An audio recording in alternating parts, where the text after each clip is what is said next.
Assalamualaikum dan salam Malaysia Madani. Saya Nur Aulia Afia binti Muhammad Azwan daripada kelas 4DZ, wartawan cilik dari Skippers TV. Hari ini saya akan menemu bual cikgu kita sempena Hari Kemerdekaan. Mari kita mulakan. Assalamualaikum cikgu. Waalaikumsalam. Boleh cikgu perkenalkan diri cikgu? Boleh. Assalamualaikum, nama cikgu ataupun lebih senang dibahasakan teacher lah. Nama teacher Nur Sakinah binti Putih. Dan teacher berasal dari Pahang, lahir di Pahang dan pertama kali mengajar di Sekolah SK Iskandar Perdana sebagai cikgu muzik, sejarah dan juga bahasa Melayu. Boleh cikgu luangkan sedikit masa untuk saya tanyakan beberapa soalan sempena Hari Kemerdekaan? Boleh.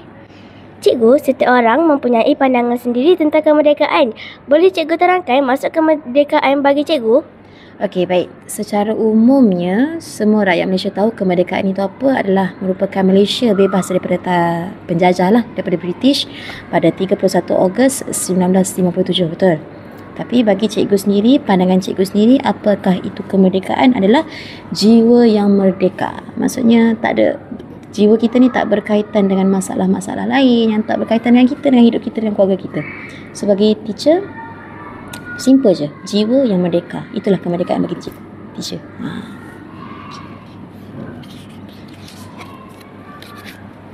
Cikgu, kami sebagai murid sekolah rendah juga mahu tunjukkan semangat cintakan negara. Boleh cikgu kongsikan cara mudah yang kami boleh lakukan?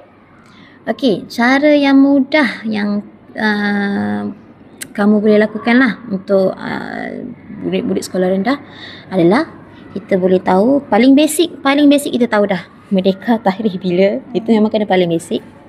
And then untuk nak menghargai, tunjuk kita hargai adalah tahu sejarah-sejarah tokoh kita, macam mana diorang bebaskan, mereka bebaskan negara kita. And then kalau dari segi muzik, of course lah kena tahu lagu-lagu merdeka. Okey, itu saja, saya simple. Cikgu, negara kita akan maju dengan adanya generasi muda yang hebat. Apakah harapan cikgu terhadap kami sebagai generasi masa depan Malaysia? Baiklah, harapan cikgu untuk generasi muda sebagai pelapis negara kita adalah kekalkan sikap yang bertoleransi antara satu sama lain. Maksudnya bukan antara kita Melayu saja, maksudnya dengan kaum-kaum lain, India, China, Bornean punya student pun sama, murid-murid. Sebab kita ni pelbagai, kita pun tahu Malaysia ni pelbagai lapis, pelbagai kaum, pelbagai budaya. So kena ada sifat bertoleransi, sifat bertanggungjawab, sifat berkasih sayang antara satu sama lain. Kasih sayang tu bukan antara kita dengan keluarga saja, tapi antara orang sekeliling kita juga. Kena ada sifat kasih sayang tu. Sifat empati, simpati dan empati. Sempena bulan kemerdekaan ini, banyak sekolah adakan sambutan dan aktiviti. Bagi cikgu, bagaimana aktiviti di sekolah boleh menambahkan semangat patriotik dalam diri murid?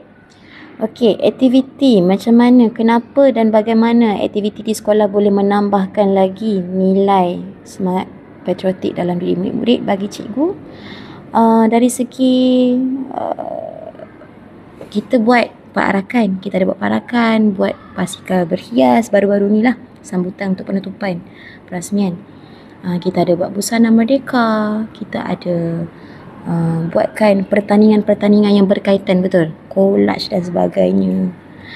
Itu mana-mana contoh, maksudnya pertandingan-pertandingan diadakan, mana-mana yang pelajar sebelum ni tak tahu sejarah, tak tahu apakah merdeka, tak tahu apakah ini dan sebagainya.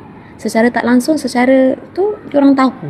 Disebabkan program-program yang diadakan di sekolah, aktiviti-aktiviti yang dilancarkan, yang diadakan di sekolah dari segi pihak atasan, pihak pentadbir, cikgu-cikgu sendiri dan anak-anak murid sendiri yang sudi masuk dan join, maksudnya sertai pertandingan-pertandingan yang diadakan. Itu secara tak langsung dapat menerapkan lagi semangat-semangat patriotik. Macam tu.